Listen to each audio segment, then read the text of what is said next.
And after that, here Tal goes for knight to d6, preparing for b5 so that he can push d4. And the best way for white to tackle this is simply bringing this knight to c3, targeting this pawn on d5. And suppose if black pushed d4, now comes knight to d5, attacking this queen. And after this queen goes to suppose on g7, now white can simply lock this position by pushing e4. And you can see here white successfully neutralized the black attack. But in the actual game, after the move knight to d6, instead of knight to c3, here white goes for knight to e1, which is a mistake. And yes, he was attacking this pawn on d5, but he forgets that now black can simply push his pawn to d4, attacking this pawn chain. And here Semislav tries to lock this position by e4, but he forgets that here black can continue with knight to b5, targeting these weak square of white. Now I think you all understand that why the move knight to c3 is important for white, because it stops the move knight to b5. But instead, here Tal goes for queen to e7. Clearly you can see he wants to push f5, and the best reply for white is to counters with f4. But instead here white goes for knight to c2. And basically that's an inaccuracy, because as you can see this knight on c2 is not doing anything great, since the b4 and e3 square are already covered by the pawns. And now Tal instantly goes for f5 as he planned, trying to attack this pawn chain.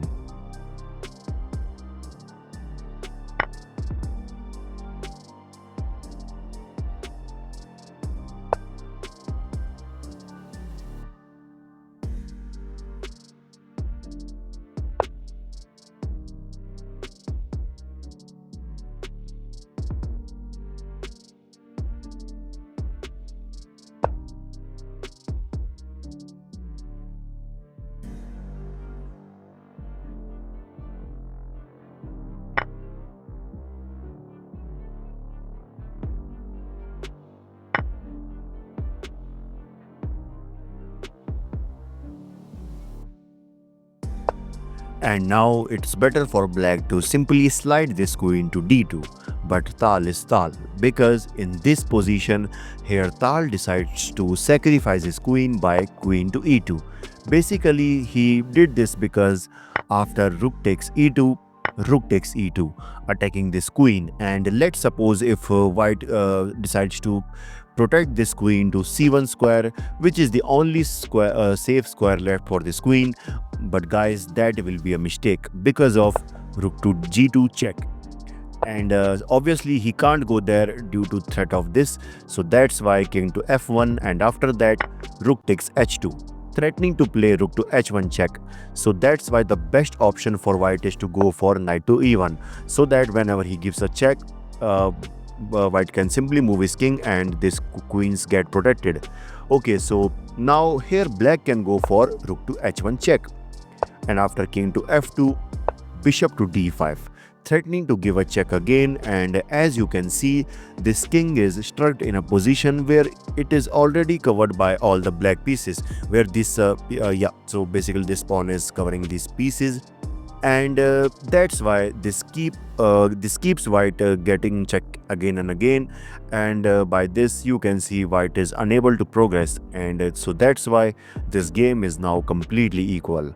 Okay, so in the actual game, after rook takes e2, so that's why after seeing this all, here Semislav decides to give up his queen.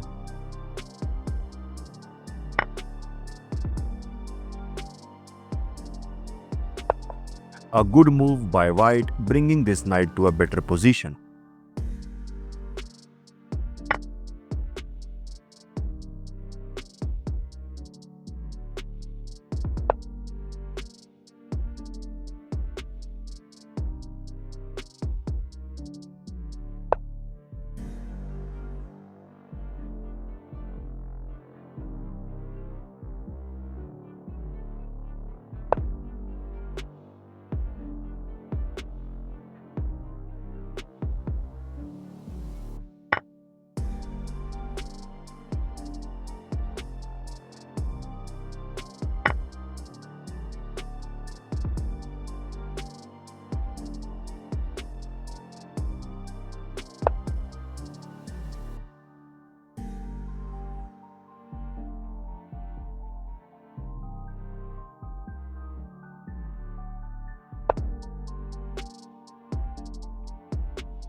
And now it's better for white to capture this rook by the knight so that this knight position can also improve. But instead, here white decides to capture this with the king.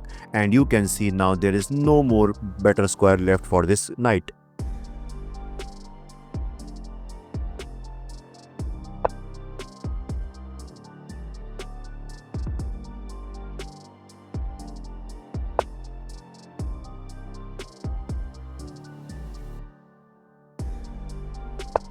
Okay, so instead of king to e7, here Tal can also consider pushing these pawns.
And that's a mistake. Instead, he must consider moving this knight to e5 with the idea of knight to d7 check so that he can attack these strong pawn chain.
And in this position, the final move by Mikhail Tal is f2, and here Vasily Smyslov resigned.